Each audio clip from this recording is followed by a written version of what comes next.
My mother didn't even look up when she said it. Your promotion doesn't count. My father didn't hesitate either. You got lucky. Most people would defend themselves. I didn't. I let their words sit between us like they meant nothing, because the truth, I was waiting. Waiting for the one moment they couldn't twist, deny, or talk over. And that moment finally came. When they followed me into a building they thought they knew and stopped cold at the door they never expected to see, the one with my name on it. My name is Chloe, and for as long as I can remember, my family has treated my accomplishments like background noise. I grew up in a house where praise flowed easily toward my older sister, while anything I did was met with a shrug, a correction, or a reminder that I shouldn't get ahead of myself. It didn't matter if I brought home straight A's or worked twice as hard. My mother always had a way of flattening a moment. My father followed her lead sometimes without even realizing he was doing it. That was just the rhythm of our house, her voice deciding the value of things, his voice agreeing, and mine learning to stay small. Even now, at 32, those early patterns still echo. When I'd visit on weekends, my sister would talk about her new purchases, her problems, her plans, and my parents leaned in like she was the sun. The moment I mentioned work, they'd nod politely and pivot to something else. I used to think I imagined it, but over time, the pattern became too clear to ignore. They simply didn't believe I could ever be the successful one. It's strange how favoritism isn't always loud. Sometimes it's quiet, like the way my mother would ask my sister if she needed help with her bills, but never asked me anything at all. Or how my father would brag about her job to neighbors, but stumble when someone asked what I did. He'd say something vague, like office work, as if that covered it. As if specifics didn't matter, because I didn't matter. I work as a manager at an organization in the city, leading a team that trusts me more than my own family ever has. But I never brought it up much at home. Talking about success in a place that believes you're incapable feels like pouring water into sand. It disappears before it lands. The Sunday before everything happened, we were all in the kitchen. My sister complained about overdue payments she needed help organizing. My mother turned to me with that tone she uses when she's pretending to be thoughtful.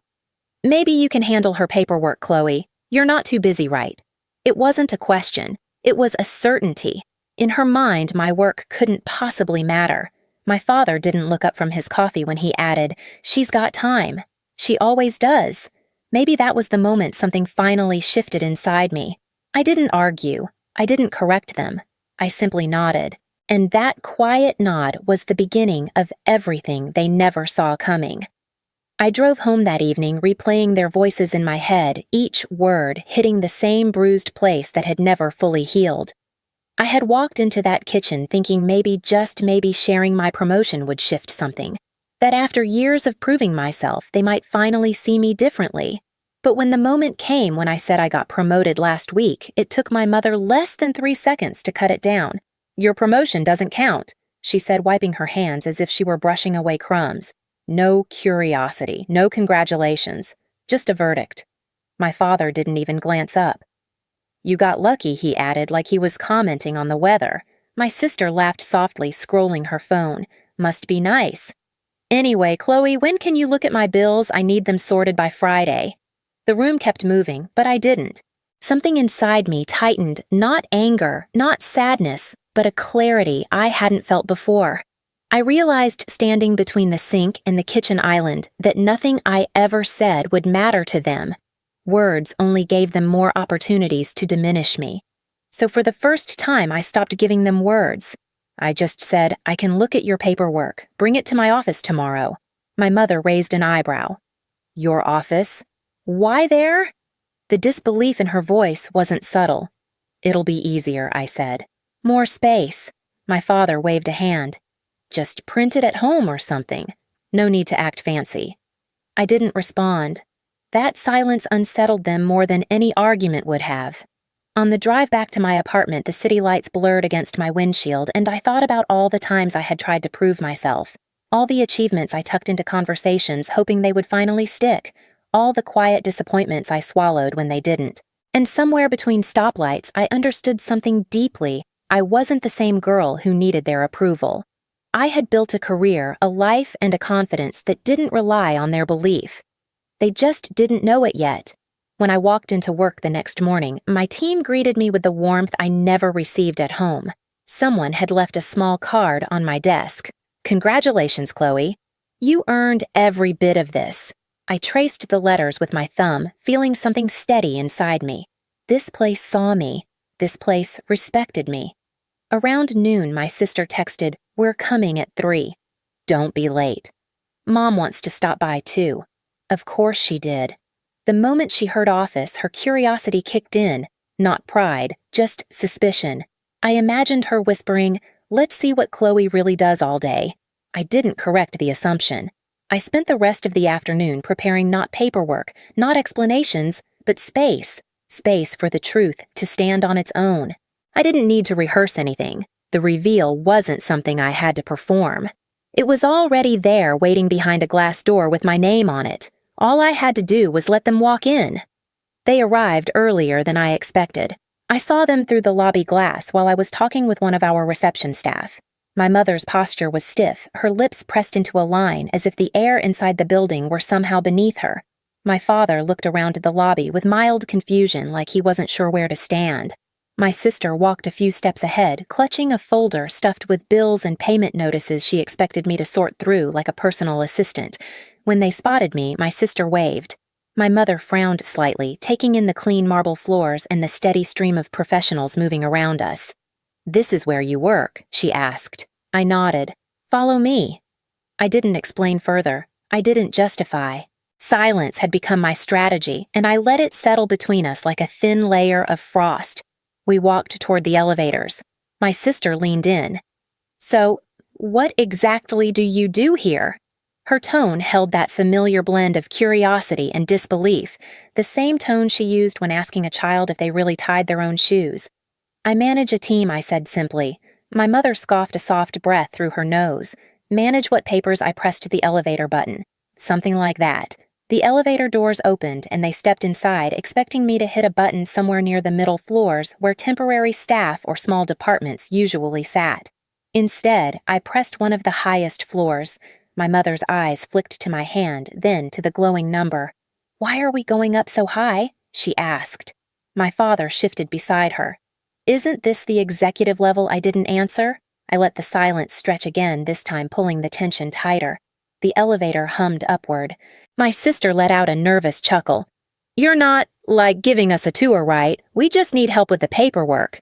"We'll get to it," I said. The elevator doors opened to a quieter hallway, carpeted calm with glass offices lining both sides. The energy here felt different, focused, controlled. People passing by nodded at me in recognition. "Good afternoon, Chloe," someone said as they went by. My mother blinked. They know you." I started walking. "This way." My heels made soft sounds on the carpet, the kind of quiet confidence my parents had never associated with me. They followed footsteps uneven behind me. We approached the far end of the hall, where a single frosted glass office stood slightly separated from the rest. My sister slowed down. "Whose office is that?" she whispered. I reached for the door handle, but before I opened it, I stepped aside. Their eyes lifted to the black and gold plaque mounted on the glass. "Chloe Manager." The name hung there, visible, undeniable. My mother froze. My father inhaled sharply. My sister's mouth fell open as if she were trying to form a sentence but couldn't decide where to start. I watched the realization settle in. All the times they dismissed me. All the years they treated my work like a hobby. All the casual sentences meant to shrink me.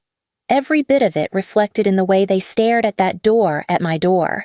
I finally spoke, voice calm and steady. "You said homework? You said I wasn't busy. You said my promotion didn't count." I ran my fingers lightly along the edge of the plaque.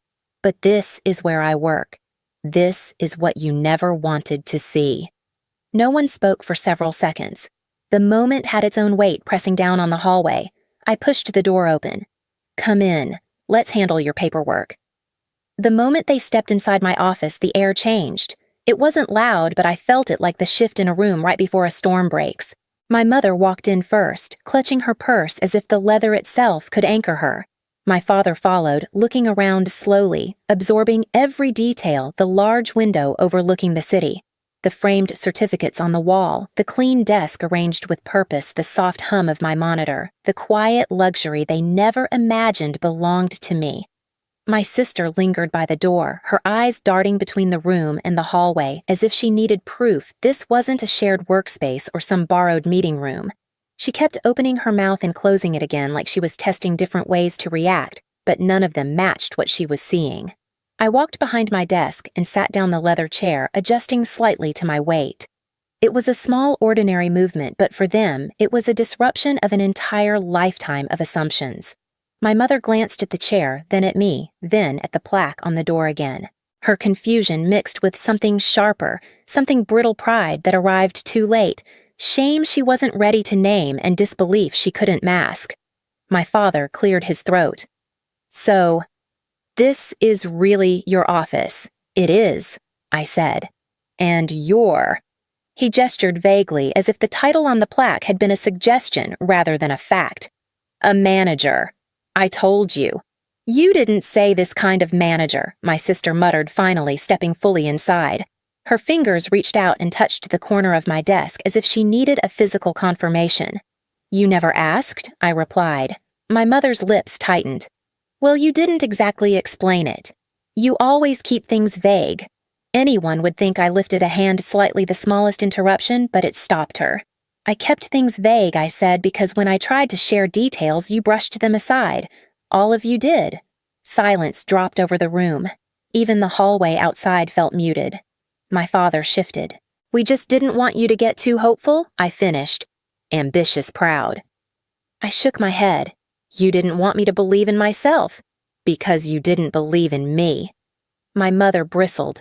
"That's not fair. We just know how the world works. Some people have talent and some people get lucky," I asked. Her jaw tightened. My sister, finally sensing the weight of the moment, set her folder of bills on the table gently, as if loud movement would break something fragile. I leaned forward slightly. "You wanted to see what I actually do right. You wanted me to help with your paperwork because you assumed I sit in a cubicle with nothing important to handle." "That's not what we said," my mother snapped quickly. "No," I replied. "You didn't have to say it. You implied it your entire lives." My father stared at the certificates behind me, leadership courses, project awards, my degree, like they were artifacts belonging to someone else. "I didn't know you had all this." "You never asked," I repeated. "You assumed you already knew everything worth knowing about me." My mother crossed her arms. "Okay, fine. You have an office, a nice one. But that doesn't mean my promotion counts," I asked quietly. Her throat bobbed. She looked like she wanted to argue but couldn't find the word that wouldn't make her sound wrong, and that perhaps more than anything was the real shift happening in this room. For once, their words weren't enough to rewrite reality. I turned to my sister. "Open your folder." She hesitated, then sat opposite my desk, spreading the papers carefully. Bills, payment notices, overdue fees. She looked smaller suddenly, not the favored daughter basking in attention, but a woman who had let entitlement blind her. "I didn't know you worked like this," she whispered. "You didn't care to," I said gently. Caring would have meant seeing me clearly. My father exhaled slowly, as if deflating. "We didn't mean to hurt you." "You did?" I answered. "But I'm not here to make you apologize. I'm here to show you who I am now, and to stop letting your opinions decide anything about my life." My mother looked around the room again, the skepticism fading into something softer, quieter. I didn't think—" She trailed off, unable to finish the confession. I didn't fill in the blanks for her. It was enough that she finally ran out of explanations. While I sorted the paperwork, they watched me, not with superiority, not with impatience, but with recognition. Real recognition. The kind they had given my sister freely but never thought to extend to me. My mother opened her mouth more than once as if she wanted to say something meaningful, but each time the words dissolved. My father sat straighter, as if trying to reconcile the daughter he had underestimated with the woman in front of him. My sister kept stealing glances at my office door, almost embarrassed by her own assumptions. When I finished organizing the documents, I set them aside and met their eyes one by one. "I'll help you this time," I said. "But I'm not your afterthought anymore, and I won't be treated like I'm less." My mother looked down at her hands. My father nodded slowly. My sister swallowed hard. They understood. But the real shift wasn't in them. It was in me. For the first time, I felt the ground beneath my own feet, steady, solid mine. I stood, walked to the door, and held it open. Come on, I'll walk you out. They moved quietly, almost reverently, stepping past the plaque with my name on it, as if seeing it again might change them a little more. Maybe it would, maybe it wouldn't. But that wasn't my burden anymore. At the elevator, my mother finally spoke. Chloe, why didn't you ever tell us all this? I looked at her. Because you never listened when I tried. The doors opened with a soft chime. They stepped inside, still carrying the weight of their realization. I stood in the hallway watching the doors close between us, not as a barrier, but as a separation I had needed for years. And when the elevator descended, I walked back to my office, my name waiting for me exactly where it belonged. When I returned to my office, the late afternoon light had shifted, turning the room a soft gold. It felt quieter than before, not empty but settled, like something heavy had finally been put down. I sat at my desk for a moment, letting the silence stretch. For years, I'd imagined what it would feel like to finally be seen by my own family. I thought it would be triumphant, loud, explosive, but instead it felt peaceful. My phone buzzed. A message from my sister, thanks for helping. And, I'm sorry we didn't know. I typed back, you could have known. You never asked. Then I set the phone aside. A few minutes later, my father texted as well, short, clumsy, but honest. We were wrong about you. Proud of you, Chloe. It wasn't perfect, but it was real. My mother didn't text. I wasn't surprised. She wasn't the kind of person who apologized through a screen. If anything, she would sit with her thoughts for days, maybe weeks before deciding what to say. And for once, I wasn't waiting for her. Before leaving for the day, I organized the last of the paperwork I'd promised to help with. I did it efficiently without resentment. Helping them wasn't the issue, it never had been. The issue was being treated like I had nothing to offer. Now they knew better. As I turned off the lights and stepped into the hallway, I felt lighter. Not because they had changed, but because I finally had. I walked out of the building that evening with the city humming softly around me, the sky turning a deep blue. For the first time, I wasn't carrying their doubts with me. My life, my work, my worth, they weren't up for debate anymore. Sometimes you don't win by shouting or proving anything. Sometimes you win by letting people walk straight into the truth they never bothered to see.